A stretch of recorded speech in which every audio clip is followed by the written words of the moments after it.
So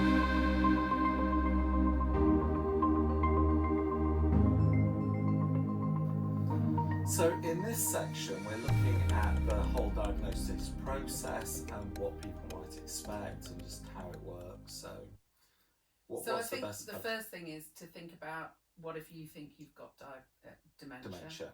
And also, if you're living with someone or you know someone really well, what if you think they've got dementia? Okay. So people sometimes ask, is it rude to say, have you thought about dementia to someone? But actually, if you're thinking about it from a positive point of view, that with a diagnosis they have access to medication, research and help, then it's not a bad thing to ask. But it can be difficult for people that, care about someone to actually ask, And have you considered it? Or would you mind if we went to have you thought about going to the GP with this? And there's often a denial process to a lot of diseases and illnesses where people may suspect something, whether it's heart attacks, diabetes or whatever, and think, actually, if I don't know, then I don't have to deal with it. And it's kind of a psychological form of avoiding it. But as you said, it opens up a doorway to support and resources, and perhaps even gives you a strategy and language for what you're dealing with. Yeah, absolutely. So I think if you think that your memory's going, that you're not coping as well as you used to do with daily life in all its forms, and that you're forgetting things that really you ought to remember, and that it's possibly short-term memory loss, then having an appointment with your GP won't hurt you at all, because it may not be dementia. It may be something else. It may be that you're sleep deprived, or that there's something else wrong with you. Certainly when you've had young kids, you kind of go through a period where you're like, I'm exhausted, and you can't remember anything. I think they suck the brain cells out of you. Yeah. So depression and anxiety can lead you to forgetfulness. Stress can lead you to periods in your life where you get very forgetful of things. So there are lots of other factors that might come into play. I don't think it's always dementia, but I think it's always worth being checked out, and always worth going to your doctor and saying, listen, I'm a bit concerned. These are the things that are wrong with me. Or if you're a carer, going along with someone to the GP and saying, these are the things we've noticed about them, which are important. Like I said, with my mum, she took herself to the doctors and she knew absolutely that there was something very wrong with her. With my dad, he fought the disease diagnosis all his life and refused to even say that there was something. So he liked the term mild cognitive impairment and really disliked the term dementia. So every time someone referred to him as someone with dementia, he'd say, no, he had mild cognitive impairment, but that was how he chose to deal with it, and that's absolutely up to him. And I suspect, I think with my stepdad, I think he probably knew, but was very much in denial and was covering it up. And it was only really when a number of us started to put some things together around the way he was coping in the house that we suddenly thought, actually, and then taking him to the GP. So you just used some interesting language there. Okay. So you said covering it up, and then you used the word coping. Yeah. And actually sometimes when people are realising there's something wrong with them, they're starting to get their coping strategies in. So it's not necessarily covering it up. It is actually saying, actually, this is about coping. So I'm going to cope with whatever life's throwing at me at the moment. Yeah. And I think that's part of being very positive about dementia, saying that people can learn different coping mechanisms, they can do things differently, that they can actually work around the issues that they're getting. I understand totally. No. I think that's a really, really good point, actually, because those words do have different connotations, and covering up can sound like it's sort of duplicitous, whereas I think it's a way of coping, but also a way of often deflecting conversations. So if we'd have a conversation, we'd say, how are you doing? And say, oh, doing all right. And we'd say, how was last week? And they'd go, oh, same as usual.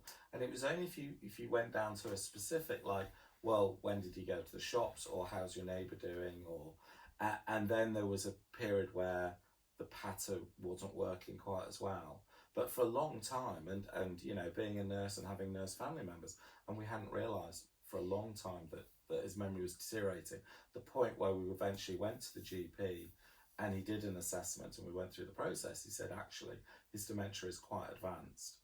His his short-term memory is very, very poor, and we hadn't realised at all. And I think also people can get angry when they're questioned. Mm. So that can happen a lot. If you're somebody living with someone, or you know someone who's clearly showing some signs of forgetfulness, if you start asking them questions about forgetting things, they can get really quite cross.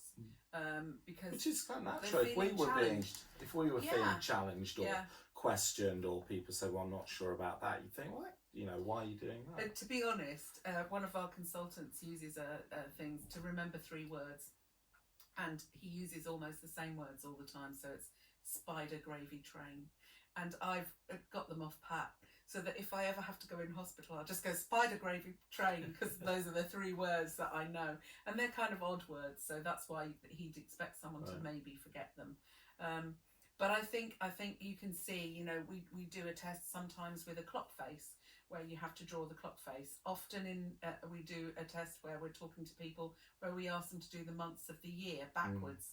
Well, I have to say that some people just fly off like this, and I'm really impressed, because I'm often standing there going December, November, October, September, and going, oh God, and then there's, August. And I just think, if I did that and I was being tested, would it be like a failure? So would it be like the numbers one, where they do things where you've got to take a number and subtract 7s or 3s? Oh, that's because horrible, I've done number patterns all my life. Yeah.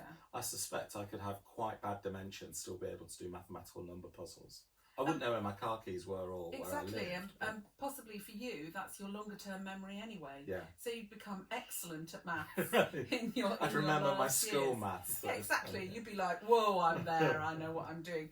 So I think sometimes we need to be really cognizant of the fact that somebody may be struggling to appear as though nothing is wrong whatsoever, but the way that they're struggling may be a really good indication of how they will be able to cope as the disease progresses, and how you'll be able to help them to cope in many respects, but also that all of us at some point or another in our lives suffer from issues with memory and memory loss, or we suffer where we're thinking, would I be able to do this test? And I think because it's a test, it does feel like, we talk a lot about SATs and things with children, and how much stress there is with GCSEs and A-levels and all the rest of it. Actually having a memory test is pretty stressful for a lot of people, and they get terribly upset if they feel they've failed it. And particularly if they've got a fear of dementia, and if they've had a bad family experience and they think that would be a horrible thing for them, the level of stress and anxiety, it'd be like going for a blood test of cancer, and all of a sudden you're thinking about cancer and worst case scenarios. So your first port of call is your GP, and then GPs can often and they'll often do a short memory test, maybe 10 or 12 questions, and if you get 6 or 7 of them wrong, then that may think, okay, there's possibly alarm bells. If you got all 12 right, they may start looking at other symptoms. Well, and so sometimes GPs don't refer on, and they say, okay, I'm fine with that is dementia, and they will diagnose. But often they do refer on to a memory clinic, and people go to the memory clinic and they get assessed there. And they may also have a CT scan or an MRI. They often do a physical examination of you to see whether there are any physical symptoms going on, and they should review your medicines. One of the things that bugs many people that work with the elderly is and older people, is that basically people come in and they've been given what we call polypharmacy, so millions of drugs that they're on. They're on drugs for everything, and no one's ever reviewed them and gone, but you don't need this anymore. And some of them will have side effects that what some people think of as a symptom. So it may be, for instance, that people having real difficulty sleeping, or their appetite's changed, or their mood's got worse, and you think, well, these are recognised side effects of a particular type of medication, and we'll do a whole section on medication. But particularly once you start combining 3, 4, 5 different medications, all sorts of side effects can start emerging. And so that needs to be properly reviewed. Your medicines should be reviewed at the assessment. You should have a physical test, and you should have a mental test, and then what we call a cognition test. And those are different in different places. Everyone does different things. The clock face is one of them.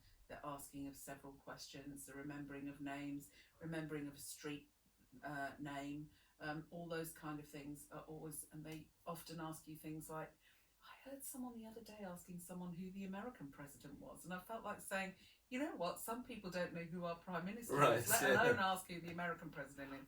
He might be quite famous at the moment, but that's like, you know, it's quite difficult, I think, sometimes with some of the questions. Or, oh, I don't know, what was the Queen's eldest child called? Well, I got really confused when I answered that. Was it Anne or Charles? Which is the older? I don't know. Oh, yeah. Exactly. Yeah. So I just think sometimes we need to be really careful about our questioning. And I heard my mum once questioned in hospital, and she did the best answers I've ever heard. This doctor knew she had dementia, but he decided to do, has she got, you know, how bad is it? And so he said to her, where are you? And she said, here. So he went, yeah, but where is this? Like, you know, and I was laughing behind the curtain, and she went, this is a hospital. And so he went, yeah, but which hospital? Trying to catch her out. And she went, oh, for God's sake, this one. And so the questions that he asked were posed in a way where she could just get round that question anyway, because, you know, she knew. And I think from that perspective, we do, you know, people need to be careful about how they ask questions of people. And, you know, if you've got someone like my mum, she's going to get round it if she possibly can anyway, she can. I remember working on a psychiatric unit, and they were talking about when the Prime Minister question, and they said when Margaret Thatcher was Prime Minister, they stopped asking that in the end, because they said it didn't matter how delusional or how psychotic somebody was, everybody knew about Margaret Thatcher, and it suddenly stopped being a useful question. Yeah. So I think that's quite good. And if you're supporting someone who's going to an assessment, it's always wise to think they may be cross. My dad was furious because he didn't want to fail any tests ever. They may get upset, and that there's also something about you knowing that they're giving the wrong answer, and that can be really difficult. So if you go to an assessment with someone and they'll say, no, my foot's not painful at all at the moment, and you're like, yes it is. You're always talking about your foot being painful, and I'm giving that as an example. It can be quite frustrating. My personal view would be that take the doctor aside at the end and say, because if you challenge someone in the test itself, they're already in a challenging position. I think if you challenge them and say, no, that's not true, Mum, X, Y, and Z, or that's not true, whoever it is, Ethel or whoever, it can be quite even more challenging, because the person they've taken being on their side is now challenging them as well.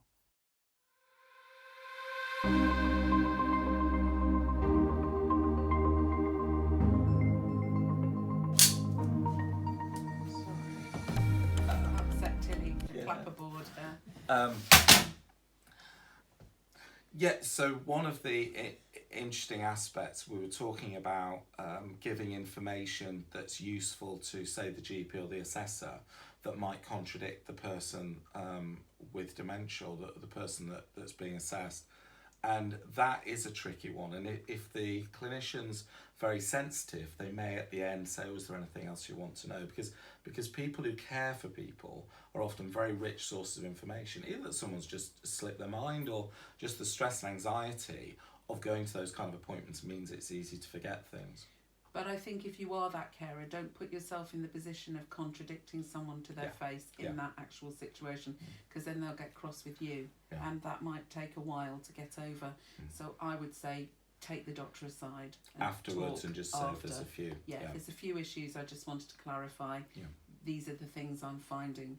And even the GP, just ask for a moment with the GP, or some GPs allow you to email in. That can be very useful. So you can prepare a GP if you're going with someone. So I used to email about Mum before I went to an appointment, so that the GP was aware of the issues that were being faced, because I think she would then say, no, that's not true. But I'd emailed, so I didn't need to say, actually, that's fair. And one of the things that can sometimes be useful, if there's a number of things that are bothering you, or the number of things you want to talk about, actually just jotting them down and preparing your thoughts. Because quite often someone will open up an assessment by saying, what would you like to talk about? What would you like to focus on? To be able to say, well, okay, we've had some difficulty sleeping, or Mum's appetite's not as strong, or that can be really helpful as well for you, because it's quite stressful for a carer. accompanying someone to some of those assessments and some of those clinic appointments. Yeah, or my wife, husband, partner, Yeah, any yeah. of these kind of relationships, or my neighbour. People can come in with their neighbour. I've got quite a few people whose neighbours pop in 3 times a day and look after them. There's some amazing people out there, but they might want to be at an appointment talking about some of the things they've found. Okay. How about the issue of you get a diagnosis? Obviously, you're there with the person you're caring for, but then communicating that to the wider family and friends, because that can be quite difficult, and some people find that a difficult process. And just like any diagnosis, I mean, I think communicating a diagnosis of cancer can be really hard for people. But with something like dementia, there's a loss of status associated with a diagnosis of dementia, which I think is often overlooked. That people suddenly feel that everyone will think I'm a bit gaga, as my mum would say, or that they're not quite the person they used to be, that mentally there's something wrong. My stepmother has dementia, and she's always said, my brain is the most important part of me. My career's been based in academia. I've always been very, very clever, and now I don't feel clever anymore because I've got dementia. And even just the act of, when people are asking them questions, saying, oh, we need other people's input into a decision about your own life, can feel like a huge loss of independence. Massive. I think there's a massive loss there, and I think there's a whole issue there about people's rights, that they still have rights, that until someone says that they've lost mental capacity, they have the right to make decisions, and those decisions and the Mental Health Act is very clear about that you may not agree with their decision, but they have that right. Absolutely. Unless they don't have capacity. When they don't have capacity, it's a different thing altogether. Whilst they have capacity, they have the right to say who will and will not know. They have the right to decide which treatments they'll have, and they have the right to design and decide on their lives. Absolutely. And I think people who love someone or care for someone may well disagree with some of those decisions, but that doesn't matter. It is what the person decides. And so that doesn't mean that they don't have capacity just because they decide something you don't agree with. And that's very difficult sometimes for people to come to terms with. And even around the disclosure of the diagnosis, because it's really important that it's that information belongs to the person. It's their choice about who knows. And so sometimes that can be a tension if they don't want people to know, but increasingly you as the carer need more support from people, and that can be a very tricky line to cross. But I think again it's a really useful starting point to think it's that person's life, it's that person's rights, and if you disagree with it, then you need to have that conversation with them and work that through with them. But there is also a lot of support and help out there, and I think support and help with them coming to terms with their diagnosis, but also with you coming to terms with the diagnosis, can it be a terrible shock for the whole family or everyone who is involved with that person. So I think it's about accessing that support, and everyone ought to be able to have written information. In Scotland, for the first year after a diagnosis, you have an associate person with you who can help you with all of this and will field social services and everything. So you have a named person if you are in Scotland and you have dementia from diagnosis for your first year, who will navigate everything for you and be your buddy with it all, and will help you as a carer and also as the person with dementia. And we're going to talk in another section about the source of support and the organisations and the statutory and the non-statutory sector, but it's really important to think you're not going through this on your own, and there will be a lot of difficulties, and there were people who've gone through that process and people that have supported a lot of people through that can be really invaluable, especially in the early days when you're trying to make planning decisions and you're trying to work out things that may have a huge impact on their life but also have quite a big impact on your own.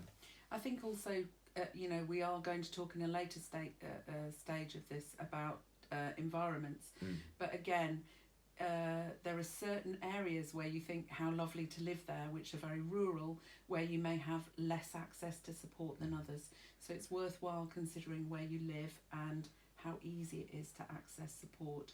So again, those are things we'll come on to later. I think one of the things that I did want to talk about quickly though is the association with dementia and depression. Okay. So often when people get a diagnosis, they can be depressed, but they could be depressed beforehand. And certainly with people like my dad, for example, it was quite hard for my dad to accept A, that he was depressed, B, he never accepted that he had dementia. So just organising around someone who's depressed can be quite difficult, and getting access to treatment for someone who's depressed. There is a school of thought about antidepressants and dementia, which is that they're not that useful, but there's another school of thought that says they are. So it's worthwhile going into some detail around how to treat depression, and then also whether support needs to be given to that person, whether it's medication or any other form of support to alleviate depression. And at that stage, thinking about getting some exercise, doing some different things, what their hobbies are, having a map of someone's life that says these are the things that they enjoy is really useful. It's useful for everybody to know, you know, that they like going to the theatre, or they like swimming, or they like digging a potato patch, or they like doing something, and thinking that that will be helpful later on as well. And not stopping those things. Yeah, and it's particularly helpful, I think, as other individuals, and whether they're agencies or professionals, because it helps connect them to who that person was before the diagnosis, and to a large extent who that person still is, rather than just thinking it's so-and-so with this condition, or so-and-so with this medical outcome. And not thinking of the disease first, but considering absolutely the person, thinking of the person first.